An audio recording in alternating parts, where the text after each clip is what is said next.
ఇదిగోండి బౌల్ నిండా పాలకోవా. వెంటనే టేస్ట్ చేయాలనిపిస్తుంది కదా, హ్యాపీగా మనం ఇది ఇంట్లో చేసుకోవచ్చు. ఇప్పుడు ఒక నాన్ స్టిక్ ప్యాన్ తీసుకొని కొంచెం కోల్డ్ వాటర్ వేయండి. సో ఇలా వేస్తే మనకి పాలు తొందరగా అడుగంటవన్నమాట. ఇప్పుడు ఒక 1.5 లీటర్ ఫుల్ క్రీమ్ మిల్క్ తీసుకున్నాం. సో ఇది ప్రాసెస్ చాలా ఈజీ, ఏం లేదు, జస్ట్ అలా గరిటె పెట్టి తిప్పడమే. పాలు కింద అంటకుండా మిల్క్ లేయర్ స్కిన్ లాగా ఫామ్ అవుతుంది కదా, అది బ్రేక్ చేస్తూ మళ్ళీ పాలల్లోకి కలపడమే. దీనికి ఎక్కువ ఇంగ్రీడియంట్స్ కూడా అవసరం ఉండవు.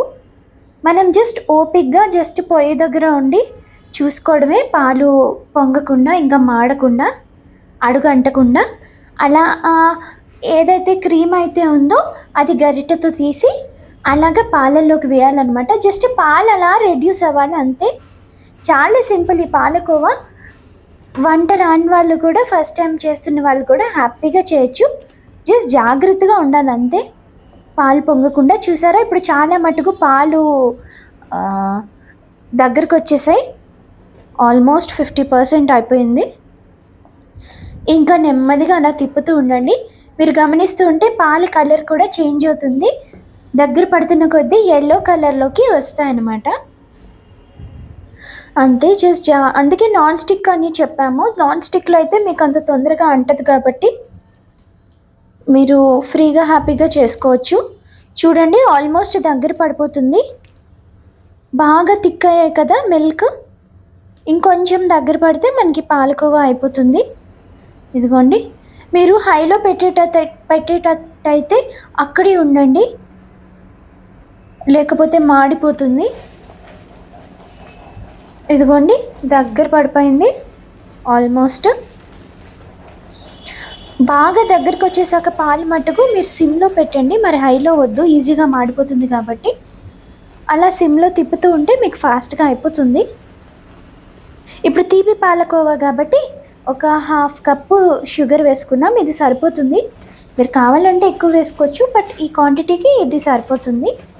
మళ్ళీ మనం పంచదార వేయడం వల్ల ఇది మళ్ళీ కొంచెం పలచబడుతుంది. బట్ నెమ్మదిగా అలా తిప్పుతూ ఉండండి, వచ్చేస్తుంది రెగ్యులర్ టెక్స్చర్కి. ఈ పాలకోవా చాలా బాగుంటుంది. దీంతో మీరు చాలా స్వీట్స్ కూడా చేయొచ్చు. మన ఛానల్లోనే కోవా కజ్జికాయలు కూడా చేసాం, దానికి ఈ కోవానే వాడతాం మనం.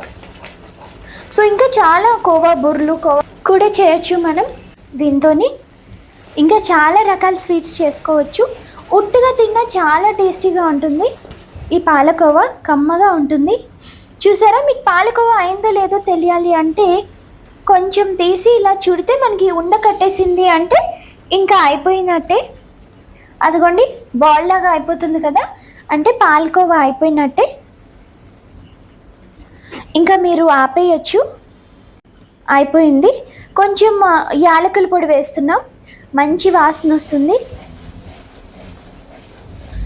కోవాలోని యాలక పొడి మంచి టేస్ట్ని ఇస్తుంది. అదిగోండి, మనకు పాలకోవా అయిపోయింది.